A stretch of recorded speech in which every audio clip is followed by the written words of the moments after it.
முன்னதாக இங்கு கூடியிருக்கும் எனது இனிய கனடாவாழ் தமிழ் உறவுகளே, உங்கள் எல்லோருக்கும் முதற்கண் வடமாகாண சபை மற்றும் தாயக மக்களினதும் என்னுடையதுமான பொங்கல் வாழ்த்துக்களையும் புது வருட வாழ்த்துக்களையும் மீண்டும் ஒரு முறை தெரிவித்துக் கொள்கின்றேன்.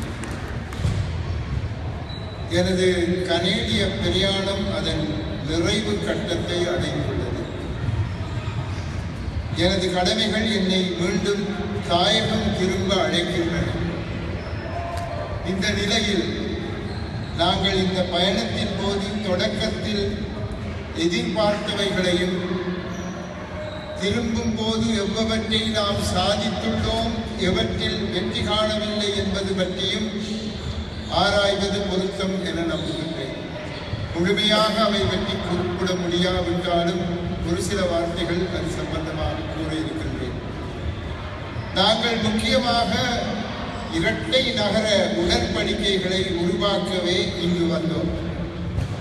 உடன்படிக்கைகள் ஆரம்ப கட்டத்திலேயே உள்ளதாயினும் இருதரப்பு மக்களின் உற்சாகமும் உச்சநிலையை அடைந்துள்ளது. உதவி புரிய வேண்டும் என்பதில் உங்கள் மத்திய அரசும் மாகாண அரசும் மாநகர சபைகளும் மிக்க ஆர்வத்துடனும் செயல் உறுதியுடனும் இருப்பது எமக்கு நம்பிக்கையை ஊட்டுகிறது. அரசியல் சமூக பிரமுகர்களுடனான சந்திப்புகளும் அரச சார்பற்ற நிறுவனங்களுடனான சந்திப்புகளும் ஊர்ச்சங்கங்கள், பெண்கள் அமைப்புகள், மாணவர் அமைப்புகள், இளையோருடனான சந்திப்புகள், முதியோருடனான சந்திப்புகள் மற்றும் முஸ்லிம் சகோதரர்களுடனான சந்திப்புகள் யாவையும் மன திருப்தியோடு பயன் விளைவிப்பனவாகவும் அமைந்தன. முதலீட்டாளர்கள், வர்த்தகர்கள் உடனான சந்திப்புகளும் நடைபெற்றன. எமது கனேடிய உறவுகள் தாயகத்தை மீள கட்டியெழுப்பவும் தாயகத்தில் முதலீடு செய்யவும் முன்வந்துள்ளார்கள். பொதுமக்களாகிய உங்களுடனான ஒவ்வொரு சந்திப்பும் முன்னையதை விட கூடிய வலு நிறைந்ததாக, திறன் மிக்கதாக அமைந்திருப்பதையும் அவதானித்துள்ளேன். அரசு சார்பற்ற நிறுவனங்களுடன் பொருளாதார மேம்பாடு, சமூகவியல் பிரச்சனைகள், தொழில் திறன் ஏற்படுத்தல் போன்ற இன்னொரு விடயங்கள் பற்றி பேசினாலும் உங்கள் அனைவருடனும் அரசியல் பற்றியே அதிகம் பேசியுள்ளேன். வானொலி, தொலைக்காட்சி செவ்விகளிலும் அதனையே மையமாக வைத்து பேசியுள்ளேன். உங்கள் அரசியல் சமூக அமைப்புகளின் பிரதிநிதிகளுடனும் அரசியல் பற்றிய தெளிவுரைகளை ஆற்ற வேண்டிய சந்தர்ப்பங்களும் எழுந்தன. அவற்றை நாம் செவ்வனே செய்து முடித்துள்ளோம் என்று நம்புகின்றேன். தமிழ் மக்களின் அடிப்படை அரசியல் எதிர்பார்ப்புகளை வலியுறுத்தி புலம்பெயர் சமூகத்தில், குறிப்பாக கனடாவில் அரசியல் சமூக அமைப்புகளை எவ்வாறு ஒரு பொது வேலை திட்டத்தில் இணைத்து செயலாற்றலாம் என்று ஆராயும் போது எமது அரசியல் சம்பந்தமான விடயங்களையும் பேச வேண்டியிருந்தது. அவற்றை செவிமடுத்த கனேடிய நாட்டு தமிழர் அல்லாத மக்கள் பிரதிநிதிகள் மிகவும் திடமாக, ஐயத்திற்கு இடமின்றி எமது அரசியல் அபிலாஷைகளை ஏற்றுக்கொள்வதான மனோநிலையை கொண்டிருந்தமை எமக்கு மன உவகையை உருவாக்கியது. அவர்கள் உண்மை நிலையை அறிந்திருக்கும் வேளையில் எம் சார்பில் எமது உரிமைகளை உங்கள் கனடிய பிரதிநிதிகள் வலியுறுத்த ஆயத்தமாக இருக்கும் வேளையில் எம்முள் சிலர் தருவதை வாங்குவோம், பின்னர் பார்ப்போம் என்ற அடிப்படையில் நடந்து கொள்வது மனவருத்தத்தை தருகிறது.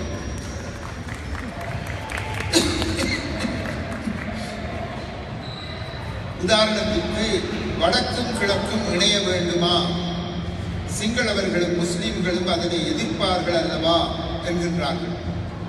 இதனை பற்றி சற்று ஆராய்ந்து பார்ப்போம். வடகிழக்கில் இணைப்பது என்பது எம்மால் தாந்தோன்றித்தனமாக எடுக்கப்பட்ட முடிவு அல்ல. போதுமான காரணங்கள் இருந்ததாலேயே இந்தியாவின் முன்னிலையில் 1987 ஆண்டின் இந்திய இலங்கை உடன்பாட்டின் போது வடக்கு கிழக்கு மாகாணங்கள் இணைக்கப்படும்.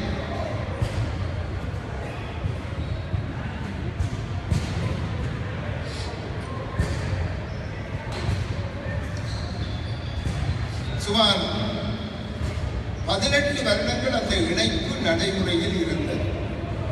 வடக்கு கிழக்கு இணைய வேண்டிய அவசியம் என்ன? அதனை ஏன் மத்திய அரசாங்கம் எதிர்க்கின்றது?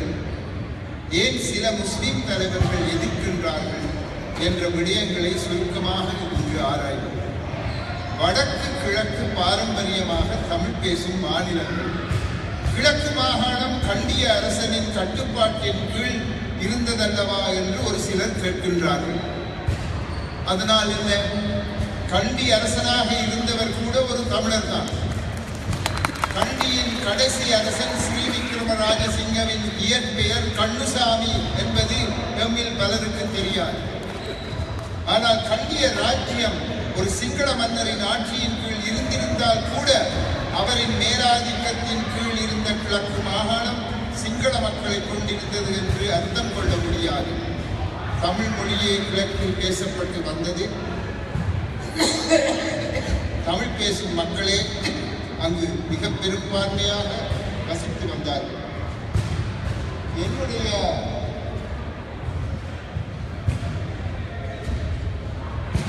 வாழ்க்கை காலத்திலேயே சனப்பரம்பல் கிழக்கு மாகாணத்தில் வெகுவாக மாற்றமடைந்து தற்போது சுமார் 1/3 மக்கள் சிங்களம் பேசுவோராக உள்ளார்கள். 1970களில் திருகோணமலையில் வாழ்ந்த கத்தோலிக்க மத தலைவரான இத்தாலியைச் சேர்ந்த பங்கு தந்தையான ஃபாதர் சம்பா அவர்களை காண சென்றிருந்தேன். அவரும் நானும் சர்வமத சம்மேளனத்தில் இருந்தபடியால் அவரை காண சென்றேன். திருகோணமலை நகருக்கு வழியில் புதிய கிராமங்கள் அப்போது வரத் தொடங்கியிருந்தன. அங்கு வாழ்ந்த கத்தோலிக்க சிங்கள மக்களின் துயர்களை கேட்டறிய ஃபாதர் சம்பா அங்கு சென்றார். போகும்போது என்னையும் அழைத்தார். நானும் சென்றேன். அப்போது நான் ஒரு சட்டத்தரணி. அங்கு காட்டுப்பாங்கான இடங்களில் எல்லாம் குடிசைகளை அமைத்திருந்தார்கள் சிங்கள மக்கள். அவர்களுடன் நாங்கள் உரையாடினோம். நான் சிங்களத்தில் தான் அங்குள்ள தபால் அதிபருடன் பேசினேன். அப்போது அவர் என்னுடன் குறைபட்டு கொண்டார். என்னை சிங்களவர் என்று நினைத்து கொண்டுதான் பேசினார். சார், எங்களை இங்கு வந்து குடியேறுமாறு அரசாங்கம் கட்டாயப்படுத்துகின்றது. எப்படியாவது தமிழர்கள் வாழ்ந்த இடங்களை நீங்கள் உங்களுடையதாக்கிக் கொள்ள வேண்டும் என்று கூறுகின்றார்கள். பலாத்காரமாக எங்களை கொண்டு வந்து குடியேற்றியுள்ளார்கள். ஆனால் அவர்கள் எங்களுக்கு நீர் கொண்டு வந்து தரவில்லை, தண்ணீர், வேறு எந்த வசதிகளையும் தரவில்லை. நாங்கள் எதை நட்டாலும் வெயிலின் நிமித்தம் அவை கருகி விடுகின்றன. அரசாங்கத்தின் கரவான எண்ணங்களை ஈடேற்ற நாங்கள் தான் கிடைத்தோமா என்று கேட்டார். நான் ஒரு சிங்களவர் என்று நினைத்தே அவர் அவ்வாறு கூறியிருந்தார். ஆனால் அவர் கூறியவை உண்மை. தமிழர் தாயக இடங்களில் சிங்கள மக்களை பலாத்காரமாக குடியேற்ற வேண்டும் என்பதில் அன்றைய சிரிமாவோ அரசு கண்ணும் கருத்துமாக இருந்தது. அன்று நமது அரசியல்வாதிகள் அச்சேற்பாடுகளை தடுக்காது விட்டதால் தான் இன்று கிழக்கு மாகாணத்தில் 1/3 மக்கள் சிங்கள சகோதரர்கள் என்று ஆகிவிட்டது. தமிழர்கள் தெற்கில் காணிகளை கொள்வனவு செய்கின்றார்கள். சிங்களவர்கள் நாங்கள் வடக்கு போனால் என்ன என்று கேட்கின்றார்கள். சிங்கள சகோதரர்கள் தமிழர்கள் தெற்கே சென்றது தாமாக, தமது செலவில், தமது வேலைகளுக்காக சென்றார்கள். ஆனால் திருமலையில் அன்று குடியேற்றப்பட்டவர்கள் தமிழர்களுடைய நிலங்களை பறிப்பதற்காக பலாத்காரமாக அரசாங்கத்தினால் குடியேற்றப்பட்டவர்கள். தாமாக அவர்கள் சொந்த செலவில் அங்கு போகவில்லை. ஆகவே அரசாங்கம் வேண்டுமென்றே தமிழர் தாயகங்களை தம்பசமாக்கவே இவ்வாறான அரச குடியேற்றங்களில் ஈடுபட்டு வந்துள்ளார்கள். தமிழர்கள் தாமாக தெற்கு செல்வதற்கும் அரசாங்கத்தினர் பலாத்காரமாக சிங்களவரை, அதுவும் குற்றவாளிகளாக காணப்பட்டு சிறையில் இருந்தவர்களை விடுவித்து குடியமர்த்துவதற்கும் பாரிய வித்தியாசம் இருக்கின்றது.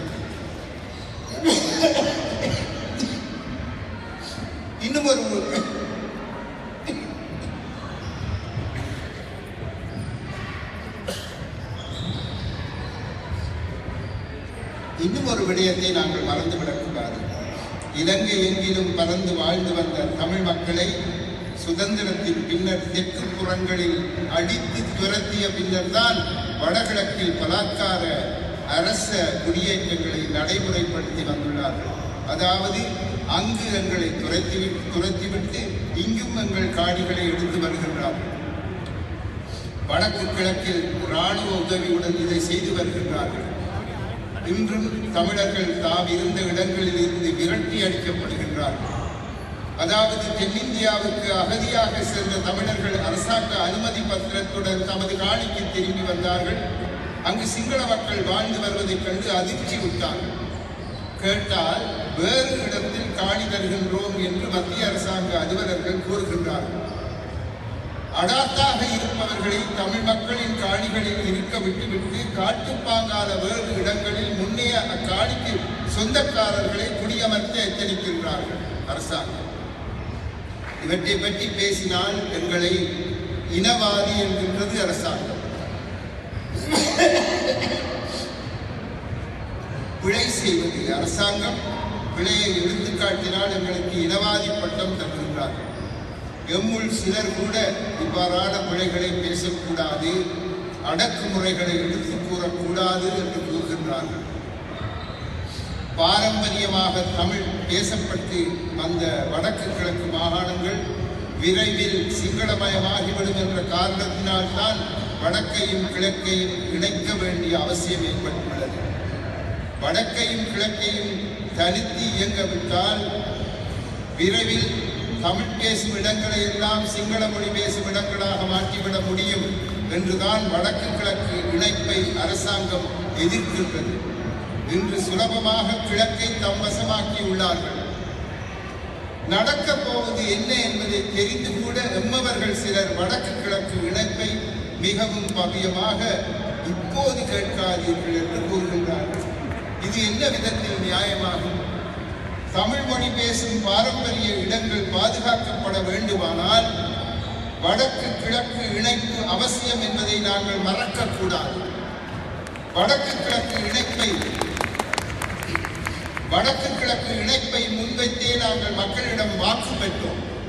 அதில் மாற்றம் செய்ய வேண்டுமென்றால் எமது மக்கள் தலைவர்கள் அங்கு சென்று வடகிழக்கு இணைப்பு உங்களுக்கு வேண்டாம், ஆனால் எமக்கு வாக்கு போடுங்கள் என்று கேட்க வேண்டும்.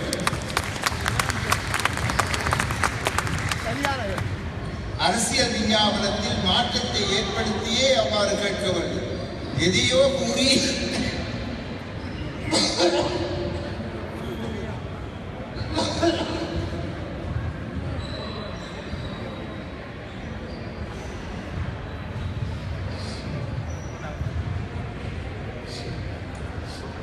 நாட்கள் கஷ்டப்பட்டதால் வந்த வினை.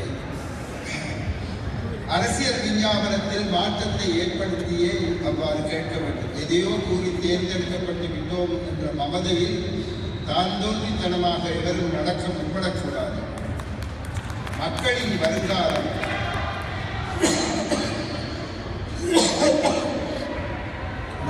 வருங்காலம் கருத்திற்கு எடுக்கப்பட வேண்டும்.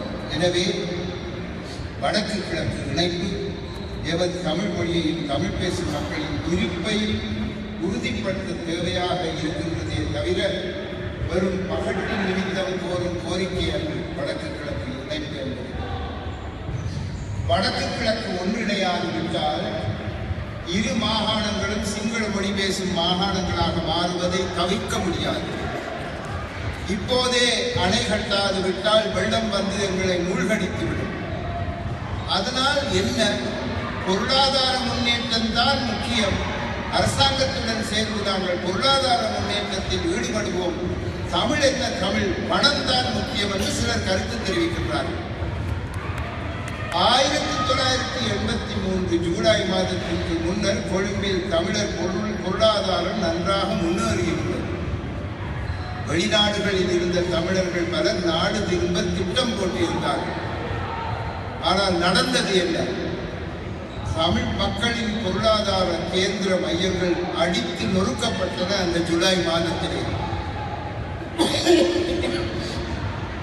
தமிழர்கள் பொருளாதார விருத்தி அடைகின்றார்கள் என்று கண்டவுடன் அதனை பறிக்கவோ பறிமுதல் செய்யவோ ஒரு சாரார் இருந்தே தீர்வார். எனவே எம்மை நாம் பாதுகாத்துக் கொள்வது முக்கியமான ஒன்று. வெள்ளம் வராது இருக்க அணை போடுவது அவசியம். எம்மை நாமே பாதுகாத்துக் கொள்ள வேண்டுமென்றால் எமது தாயக பிராந்தியங்களில் எமக்கு சமஷ்டி முறையிலான ஒரு தீர்வு வேண்டும். ஏன் சமஷ்டி? ஒற்றையாட்சி போதுமே என்கின்றார்கள் சிங்கள அரசியல்வாதிகள். எம்முள் சிலரும் இதனை கூறுகின்றார்கள்.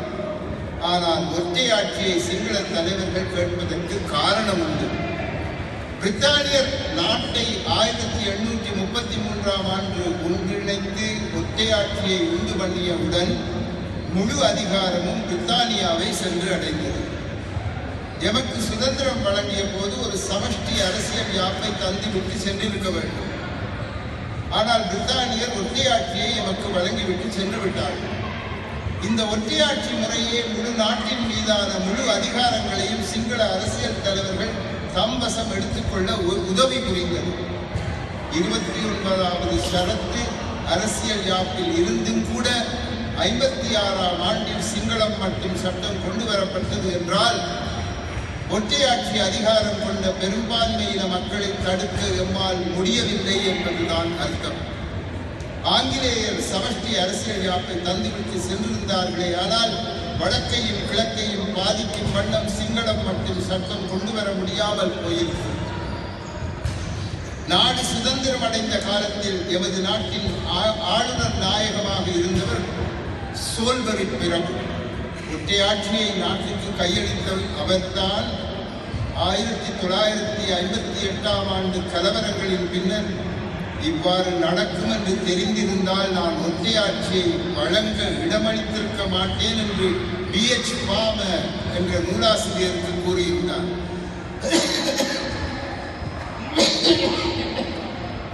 ஆகவே நாங்கள் கிடைப்பது கிடைக்கட்டும் என்ற மனோநிலையில் ஒற்றையாட்சிக்கு ஒப்புதல் வழங்கினோமானால் எமது கதி அதோ கதிதான் என்று ஆகிவிடும்.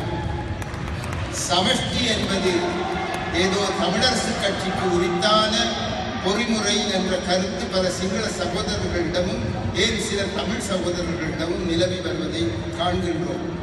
சமஷ்டி என்றவுடன் தமிழ் கட்சிகள் முன்னர் இது செய்தார்கள், அது செய்தார்கள், புலிகளை வளர்த்தார்கள் என்றெல்லாம் கூறுகின்றார்கள். சமஷ்டி என்பது தமிழரசு கட்சிக்கு உரித்தான கருத்தன்று. பல்லின மக்களை கொண்ட கனடா என்று தலை நிமிர்ந்து நிற்கின்றது என்றால் அதன் சமஷ்டி முறையிலான அரசியல் பொறிமுறையே காரணம்.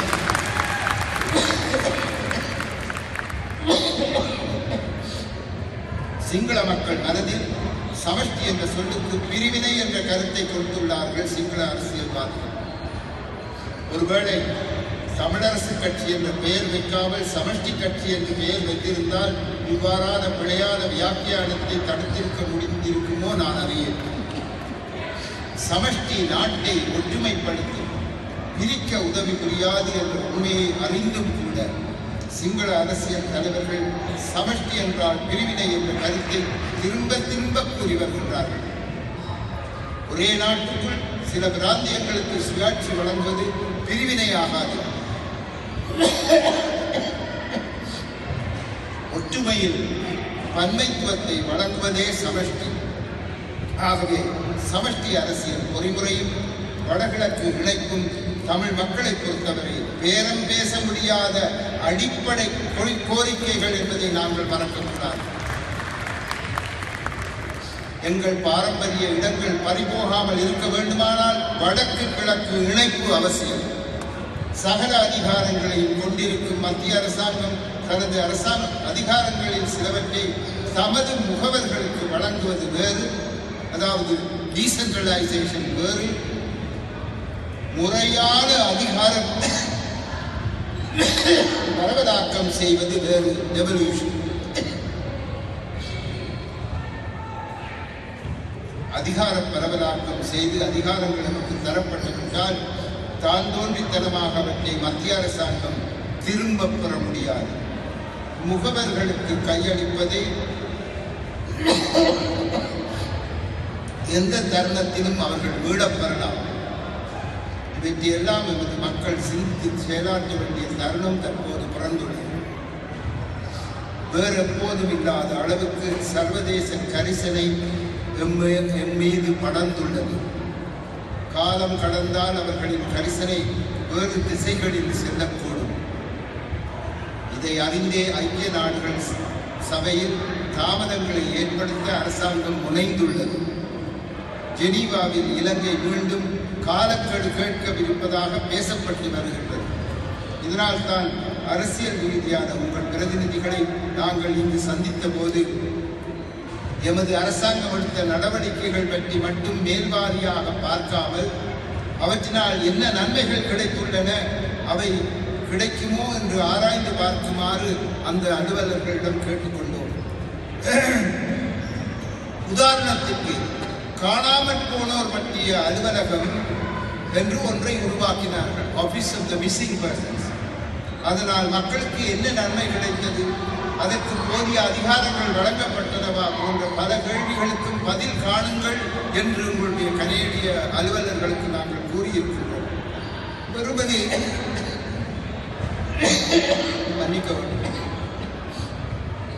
வெறுமனே பெயரளவில் குழுக்கள் அலுவலகங்கள் அமைத்து பின் அவற்றால் பாதிக்கப்பட்ட மக்களுக்கு எதுவித நன்மையும் கிடைக்காமல் போனால் அச்செயல் சர்வதேசங்களையே ஏமாற்றும் செயலாக அமைந்துவிடும்.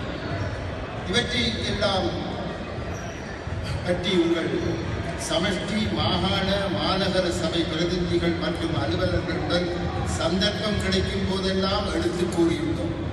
இந்த சென்ற 9 நாட்களுக்கு அந்த விதத்தில் எமது வருகையை பயனுள்ளதாகவே நாங்கள் கணிக்கின்றோம். எம்மை காண வந்த எமது தமிழ் சகோதர சகோதரிகளின் ஊக்கமும் உற்சாகமும் நமக்கு புதிய உத்வேகத்தை கொடுத்துள்ளது.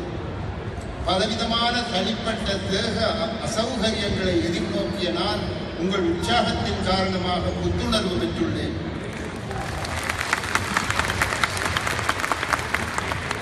உங்கள் ஒவ்வொருவருக்கும் இது சார்பாக எனது மனமார்ந்த நன்றி அறிதல்களை தெரிவித்துக் கொள்கின்றேன். நான் தொடக்கத்தில் எமது தோல்விகள், குறைகள் என்ன என்பதை ஆராய்வதும் எமது கடமை என்று கூறினேன். அதனையும் குறிப்பிட்டு விடுகின்றேன். எமது மக்களிடையே ஒற்றுமையை ஏற்படுத்த வேண்டும், நாம் ஒரு குரலாக இயங்க வேண்டும் என்று நான் கருத்து தெரிவித்திருந்தேன். அதனை ஏற்று 7 அமைப்புகள் ஒன்றிணைந்து ஒரு ஏற்பாட்டு குழுவை அமைத்து எனது பயணத்தை அப்பழுக்கற்ற வகையில் ஒழுங்கமைத்திருந்தார்கள்.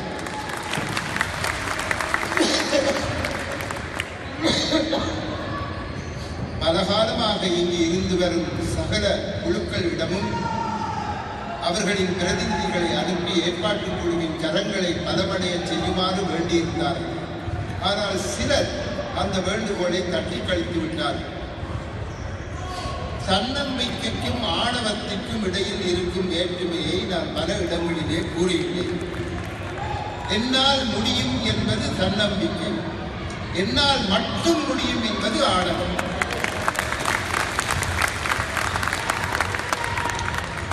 சிலர் தம்மால் மட்டும் முடியும் என்ற கருத்தை முன்னிறுத்த வந்துள்ளார்கள்.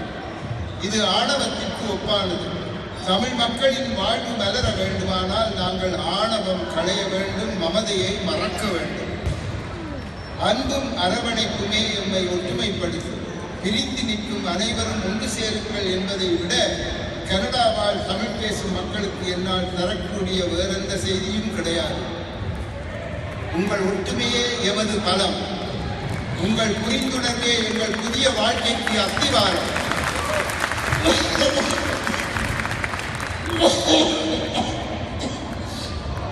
உங்கள் தன்னலமற்ற சேவையை எமது தாயகத்தின் மேம்பாட்டுக்கு வழியமைக்கும். அனைத்து தமிழ் மக்களுக்கும் இந்த வயோதிபன் கூறும் அறிவுரை இதுதான். நாங்கள் சேர்ந்திருந்தால் தான் எங்களுக்கு மதிப்பு, பிரிந்திருந்தால் பிறர் எம்மை பிளவுபடுத்தி விடுவார்கள்.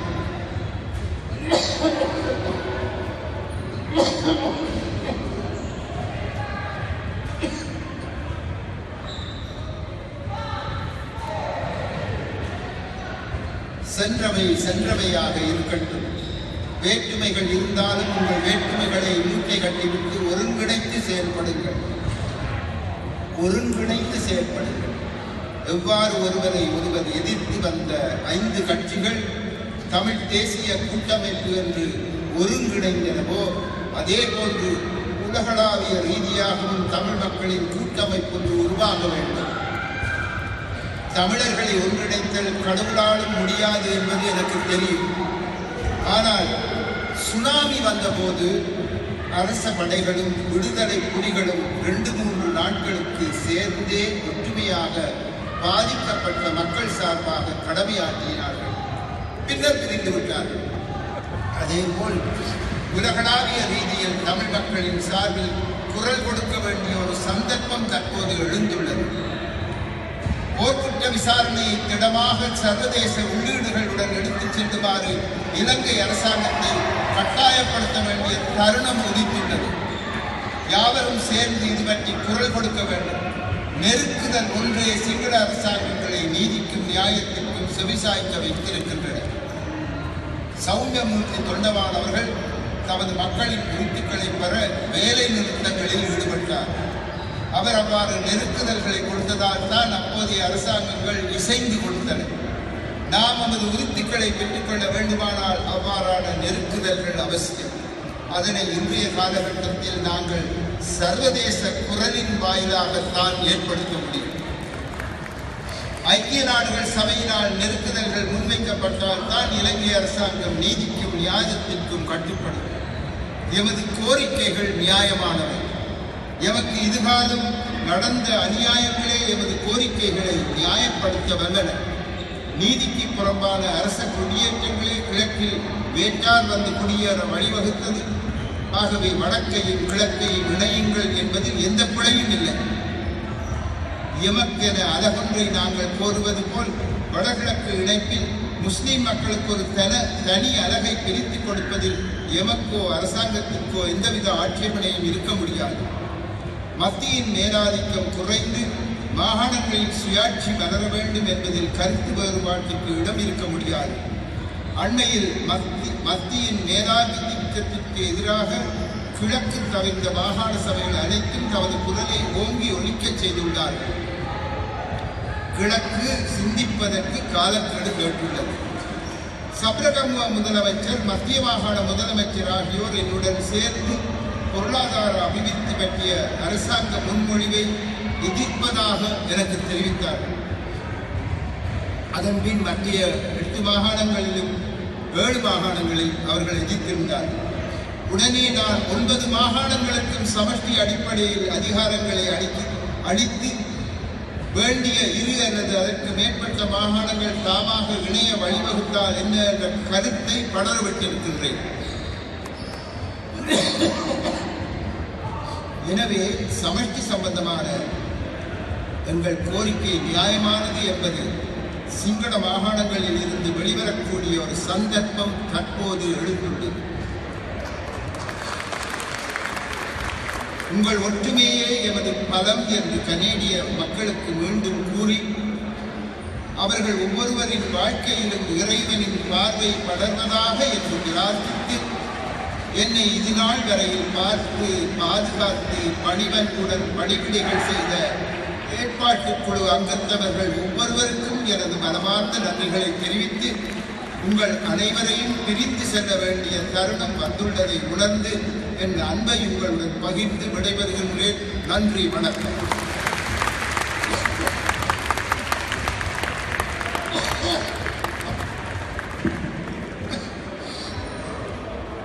இங்கே ஐயா அவர்கள் ஆற்றிய உரை மூலமாக சமகால அரசியல் நிலைமைகளையும் நாம் ஆற்ற வேண்டிய பணிகளையும் நீங்கள் உணர்ந்திருப்பீர்கள். நமக்கு கிடைத்திருக்கின்ற இந்த வலுவான தலைமையை தொடர்ந்து தாயகத்தோடு நெருக்கமான படைப்பை நாங்கள் ஏற்படுத்திக் கொள்ள முடியும் என வலிமையாக இந்த பொழுது நிகழ்வு நாங்கள் குறிப்பிட்டிருந்தோம். உங்களிடையே புறப்பட்ட வினாக்கள் சிலவற்றைக்கு முதல்வர் அவர்கள் பதில் அளிப்பார் என அவருடைய உடல் நலத்தை கருத்தில் கொண்டு இங்கே தெரிவு செய்யப்பட்ட வினாக்களின் எண்ணிக்கை குறைக்கப்பட்டிருக்கிறது. அந்த வினாக்களோடு இங்கே பொது சக்தி அவர்கள் வருகின்றார். அந்த வினாக்களுக்கான விடையை விடையிலே நீங்கள் கேட்கலாம். அதனை தொடர்ந்து இங்கே அனைத்து ஊடகங்களோடும் இணைந்து முதல்வர்கள் ஒரு படம் எடுத்துக் கொள்ள இருக்கின்றார். பல்வேறு பணிகளை ஆற்றிய ஊடகங்கள் அனைவரும் ஒன்றாக நின்று ஒரு படத்தை எடுத்துக்கொள்ள முடியும். ஊடகங்கள் தயாராக இருங்கள்.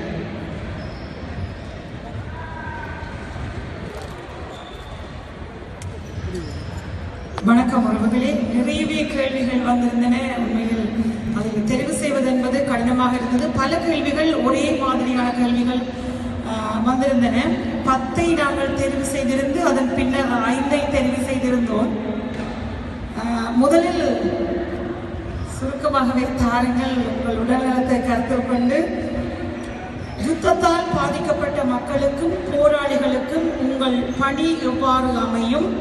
உங்களின் வடமாகாண சபை உறுப்பினர்கள் சமூக ஏற்றத்தாழ்வு இன்றி சேவை செய்கின்றார்களா என்று கேட்டிருக்கின்றார்.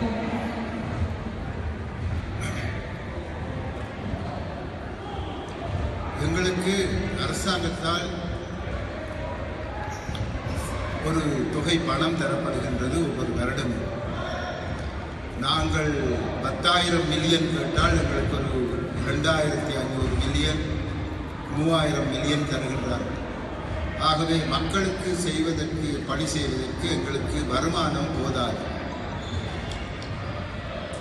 இந்த வரிகளை ஏற்படுத்துவதானால் அதற்குரிய சட்டங்களை நாங்கள் நியதி சட்டங்களை ஏற்படுத்த வேண்டியிருந்தது. திடீரென்று நாங்கள் முதலிலே இந்த வடமாகாண சபையை ஏற்றுக்கொண்டதும் அவற்றை இந்த நியதி சட்டங்களை இயற்றுவதற்கு போதிய புரிந்துணர்வு பெற்ற அலுவலர்கள் எவரும் இருக்கவில்லை. மற்ற மாகாணங்களை எடுத்து பார்த்தால் அவை சிங்களத்திலே செய்திருக்கின்றார்கள். கிழக்கு மாகாணங்களிலே சில விஷயங்கள் இருந்தாலும் அவற்றை நம்மால் முழுமையாக ஏற்றுக்கொள்ள முடியாமல் இருந்தது. ஆகவே அதிலே பல தடுமாற்றங்கள் தாமதங்கள் ஏற்பட்டது உண்மை. ஆனால் எமக்கு கிடைத்த அந்த பணத்தில் ஒருவித திருப்பி அனுப்பல் எதுவுமே இல்லாமல் ஒவ்வொரு சதமும் மக்களுக்கு போய் சேரக்கூடிய விதத்திலே எங்களுடைய நடவடிக்கைகளை எடுத்து வந்திருக்கின்றோம். இதைவிட அரசாங்கத்தினால் சில செயல் திட்டங்கள் வகுக்கப்பட்டு செய்யப்பட்டு வருகின்றன. வெளிநாட்டு நிறுவனங்கள் பல எங்களுக்கு சில செயல் திட்டங்களில் ஈடுபட்டு மக்களுக்கு சேவையாற்றி கொண்டிருக்கின்றன. உலக வங்கி, ஆசிய அபிவிருத்தி வங்கி போன்ற வங்கிகளின் கடனை பெற்றும் சில வேலைகளை செய்து கொண்டிருக்கின்றோம். ஆனால் இவை எல்லாவற்றிற்கும் மேலாக வடமாகாண முதலமைச்சருக்கு ஒரு நிதியம் வேண்டும் என்று நாங்கள் கேட்டிருந்தோம். சபரகமோ, ஊவ, வட மேல் மாகாணம், மேலும் வடகிழக்கு மாகாணத்தில் அந்த காலத்திலே இந்த நிதியம் இருந்தது. ஆகவே அதே முறையிலே ஒரு நிதியத்தை போட்டு செய்தால் என்ன என்று கேட்டதற்கு முன்னைய ஆளுநர் அதற்கு எதிர்ப்பு தெரிவித்து முடியாது என்று விட்டார். அவருக்கு பின்னர் வந்த 2வது ஆளுநர் முடியும், நீங்கள் சட்டங்களை தயாரிங்கள் என்று சொல்லி அந்த சட்டத்திலே சில மாற்றங்களை ஏற்படுத்த வேண்டிய தாமதங்கள் ஏற்பட்டிருந்த போது அவர் விட்டு போய்விட்டார். இப்பொழுது 3வது ஆளுநர் எங்களுடன் இருக்கின்றார். அவருடன் பேசிய போது பரவாயில்லை, நீங்கள் தாருங்கள், அதை நாங்கள் செய்வோம் என்ற மாதிரி பேசிவிட்டு இப்போ அதனை அட்டர்னி ஜெனரல்ஸ் டிபார்ட்மெண்ட்டுக்கு அனுப்பி வைத்திருக்கின்றார். சென்ற 4-5 மாதங்களாக அங்கு அந்த சட்டம் படுத்துறங்கிக் கொண்டு இருக்கின்றது, அந்த வரைவு. ஆகவே உங்களுடைய கேள்வி, நாங்கள் எப்பேற்பட்ட வேலைகளை மக்களுக்கு செய்து வருகின்றோம். கிடைத்த அந்த சொற்ப நிதியத்தில் செய்து கொண்டு வருகின்றோம். ஆனால் அதை நாங்கள் முழுமையாக நம்பி இருக்கவில்லை. எனவே உதவி பாலம் என்ற ஒரு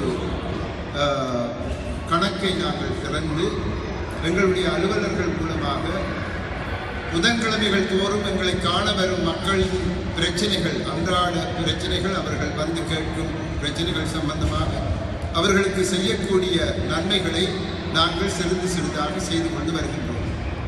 எங்களுடைய இந்த முதலமைச்சரின் நிதியம் கிடைக்கும் என்ற நம்பிக்கை எங்களுக்கு இருக்கின்றது.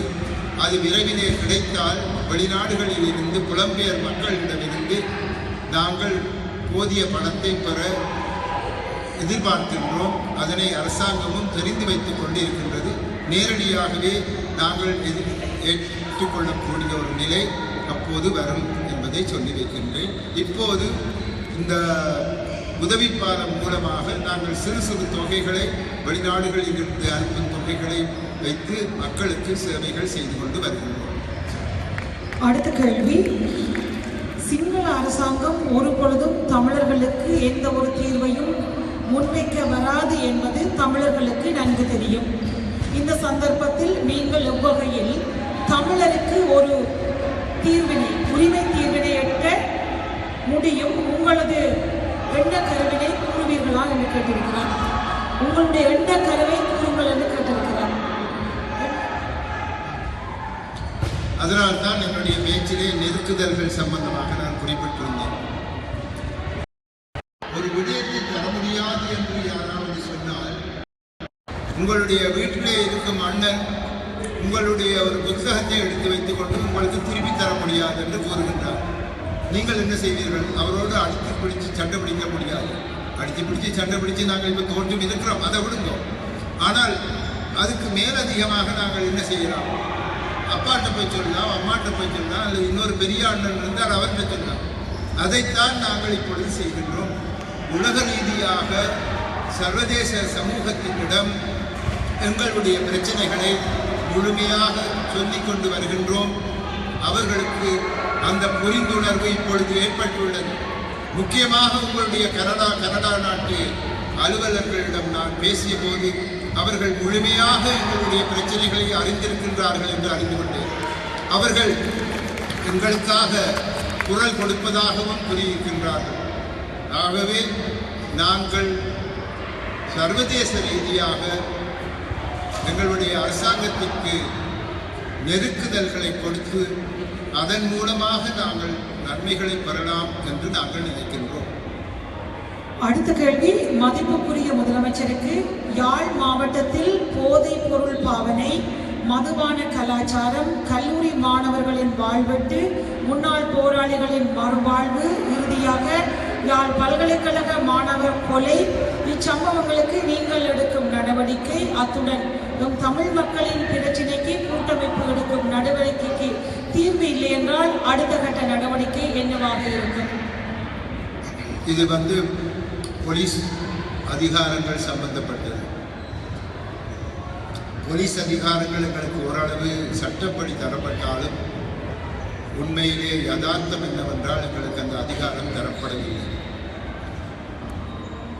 2 வருடங்களுக்கு முன்னர் அவர்கள் கூறினார்கள் 650 கிட்டத்தட்ட 650 தமிழ் இளைஞர்களை போலீஸ் படையிலே சேர்த்து அவர்களை வடமாகாணத்துக்கு கொண்டு வருவதாக. அதுக்கு அடுத்த வருடம் கூறினார்கள் இப்பொழுது 400 சொச்சம் பேரை கொண்டு வரப்போகின்றனர். சென்ற வருடம் IGPN காண வரும்போது கட்டாயம் இப்பொழுது 200 சொச்சம் பேரை கொண்டு வரப்போகின்றோம் என்று கூறினார். இதுவரையிலே ஒருவருமே கொண்டு வரப்படவில்லை. தமிழ் மக்கள் சம்பந்தமான விடயங்களை தமிழ் போலீஸ்காரர்கள் தான் கூடிய அளவு அறிந்து அது சம்பந்தமான செய்திகளை தெரிந்து வைத்து நடவடிக்கைகளை எடுக்கக்கூடியவர்கள். ஆனால் அதற்கு இடம் கொடுக்கின்றார்கள். அதைவிட ஒரு பிரச்சனை ஏற்பட்டது. நான் போதைப்பொருள் சம்பந்தமான அந்த திணைக்களத்தின் தலைவர் பேசும் ஒரு கூட்டத்திலே கொழும்பிலே கலந்து கொண்டிருந்தேன். அப்பொழுது அவர் கூறினார், போதைப் பொருள்களை இங்கு கடத்தி வருவது 2 புலிகள் என்று, தென்னிந்தியாவில் இருந்து வரும் 2 புலிகள் என்று அவர்களுடைய பெயர்களையும் குறிப்பிட்டிருந்தார். உடனே நான் கேட்டேன், எங்களுடைய வடமாகாணத்தில் 150,000 இராணுவத்தினர் இருக்கின்றார்கள், போலீஸ் படையினர் இருக்கின்றார்கள், அரசாங்கத்தினுடைய ஆட்சி செலுத்தப்படுகின்றது. 2 புலிகள் இத்தனையையும் கூட்டிக் கொண்டு வருகின்றார்கள், உங்களால் பிடிக்க முடியவில்லை தானே? ஆகவே அதுதான் உண்மை. அதாவது இதை பிடிக்க முடியாது என்றல்ல, பிடிக்கக்கூடாது என்பதுதான் அங்கு இருக்கும் சூட்சுமம் என்று நான் நம்புகின்றேன்.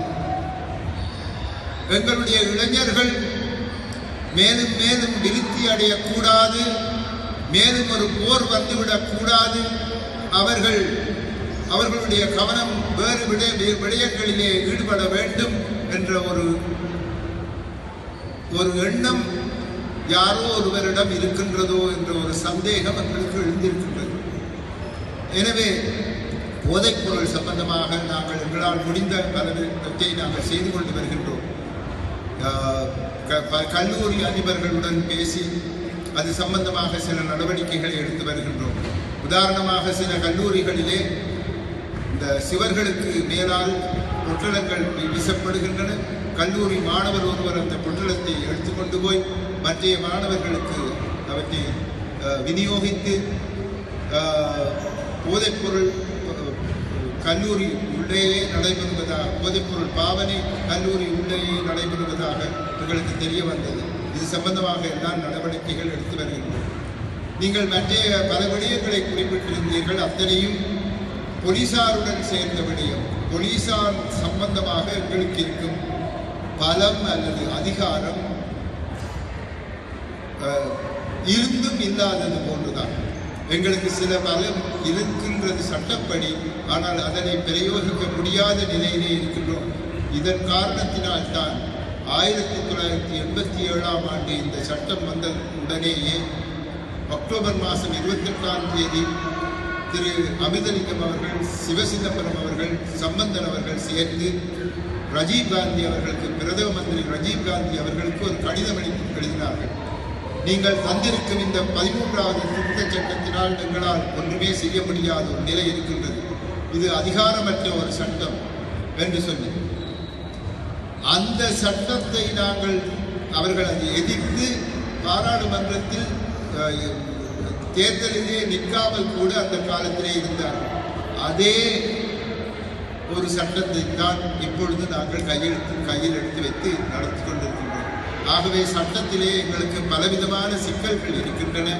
ஆனால் எங்கள் மக்களை நாங்கள் மறக்கவில்லை. உரிய நடவடிக்கைகளை ஆங்காங்கே செய்து வருகின்றோம். எங்களுடைய வடமாகாண சபை உறுப்பினர்கள் இதற்கு உடந்தையாக இருந்து எங்களுக்கு பலவித செய்திகளையும் தகவல்களையும் தந்தால் உடனேயே போலீசாரின் மேலிடத்திற்கு இது சம்பந்தமாக பேசி உரிய நடவடிக்கை எடுக்கின்றோம். தற்போதைய போலீஸ் மா அதிபர் எமக்கு மிகவும் வேண்டியவராக இருக்கின்றார். அவர் முன்னர் யாழ்ப்பாணத்திலே கடமையாற்றியதால் அவருடன் எங்களுக்கு சுமூகமான உறவு இருக்கின்றது.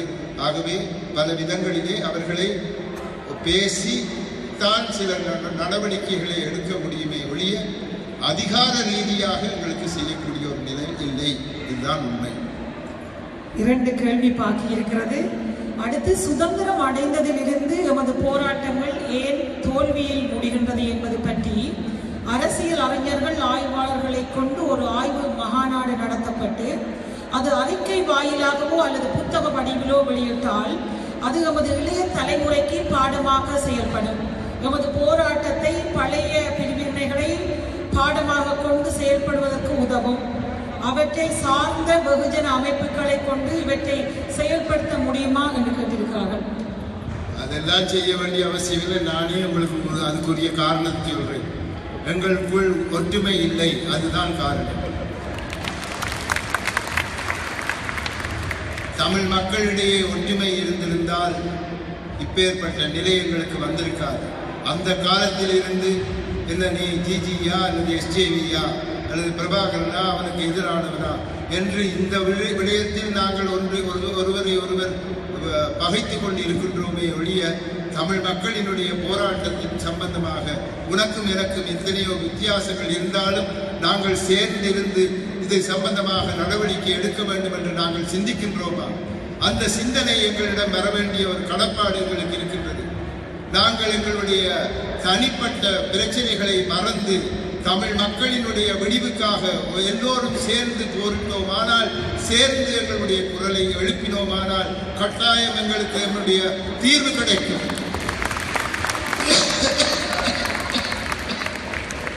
இந்த இளைஞர் குறிப்பிடுவது போன்று இவற்றையெல்லாம் நீங்கள் புஸ்தக ரூபமாக ஆராய்ச்சி செய்து அறிந்து செய்யுங்கள். அதில் அதில் பிரச்சனை ஒன்றும் இல்லை. ஆனால் முதலிலே எங்களை நாங்கள் மாற்றிக்கொள்ள முன்வர வேண்டும். எந்த நேரமும் மற்றவனை பற்றி குறை கூறிக்கொண்டு நான் தான் முன்னுக்கு வர வேண்டும் என்ற எண்ணத்திலே நாங்கள் சுயநலமாக எங்களுடைய நடவடிக்கைகளில் ஈடுபட்டோமானால் தமிழ் மக்களுக்கு எந்த காலத்திலும் விடிவு வராது. தமிழ் மக்களின் ஒற்றுமை ஒன்றுதான் எங்களுக்கு விடிவை தேடி தரும் என்பது என்னுடைய ஆணித்தரமான கருத்து. நான் நிறைவாக உறவினுடைய கேள்வி, புலம்பெயர் நாடுகள் மற்றும் தாயகத்தில் பல பிரிவுகளாக செயல்படும் அமைப்புகளை ஒன்றாக ஒரே குடையின் கீழ் கொண்டு வருவதற்கு, குறிப்பாக தாயக அரசியல் கட்சிகளை ஒன்றாக்குவதற்கு உங்களின் முயற்சிகள் என்ன? நான் சேர்ந்திருப்பதே ஒரு கூட்டமைப்பு, தமிழ் தேசிய கூட்டமைப்பு. 2001ஆம் ஆண்டு பிரிந்திருந்த 5 கட்சிகளை ஒருமிக்க கொண்டு வந்து அந்த 5 கட்சிகளும் சேர்ந்து உருவாகியது தான் தமிழ் தேசிய கூட்டமைப்பு. சற்று முன்னர் தான் என்னுடைய பேச்சிலே தமிழ் தேசிய கூட்டமைப்பு போன்று தமிழ் உலகளாவிய கூட்டமைப்பு ஒன்று உருவாக்கப்பட வேண்டும் என்று குறிப்பிட்டிருந்தேன். ஏதோ காரணங்களினால் எங்களுக்கிடையே பலவிதமான பிரச்சனைகள், பிரிவினைகள், தனிப்பட்ட முரண்பாடுகள் என்றெல்லாம் இருப்பதால் எங்களால் முன் செல்ல முடியாமல் இருக்கின்றது. இதை நான் எப்படி கொண்டு வருவது? உங்களுக்கு அந்த கருத்தை வெளியிட்டிருக்கின்றேன். அதனை செய்ய வேண்டியவர்கள் நீங்கள். நான் அங்கிருந்து என்னால் செய்ய முடியாது. ஆனால் எந்த விதமான கருத்து வித்தியாசங்களை பற்றி எவ்வளவு சொன்னால் கூட எங்களுடைய டிபிசி தமிழ் பேரவை, தமிழ் மக்கள் பேரவை தங்களுடைய மக்களுடைய ஒரு பேரவையாக, மக்களினுடைய ஒரு சங்கமாக பரிணமித்து அதிலே என்னை சேர்ந்து கொள்ளுமாறு கேட்கும் போது நான் அதிலிருந்து என்னுடைய கடமையில் இருந்து நான் தவறவில்லை. ஏதும் முடியும் சரி என்று ஏற்றுக்கொண்டேன். ஆனால் அவர்களிடம் ஒரு விடயத்தை குறிப்பிட்டேன். எங்களுடைய தமிழ் கூட்டமைப்போ இந்த கட்சிக்கு எதிராகவும் நீங்கள் ஒரு கட்சியாக இணைந்து தேர்தலில் நிற்காமல் இருக்க வேண்டும் என்று எழுத்திருந்தார்கள் என்று அவர்கள் எழுத்திலே தந்திருக்கின்றார்கள். நாங்கள் மக்களினுடைய வருங்காலம் பற்றி சிந்தித்து அதற்காக மக்களினுடைய ஒரு இயக்கமாக எங்களுடைய நடவடிக்கைகளை எடுத்துச் செல்வோம் என்று அவர்கள் வாக்களித்திருக்கின்றார்கள். அரசியல் ரீதியாக, தேர்தல் ரீதியாக நாங்கள் எந்த விதமான நடவடிக்கைகளில் இறங்க மாட்டோம் என்று தந்திருக்கின்றார்கள். ஆகவே அவ்வாறான சில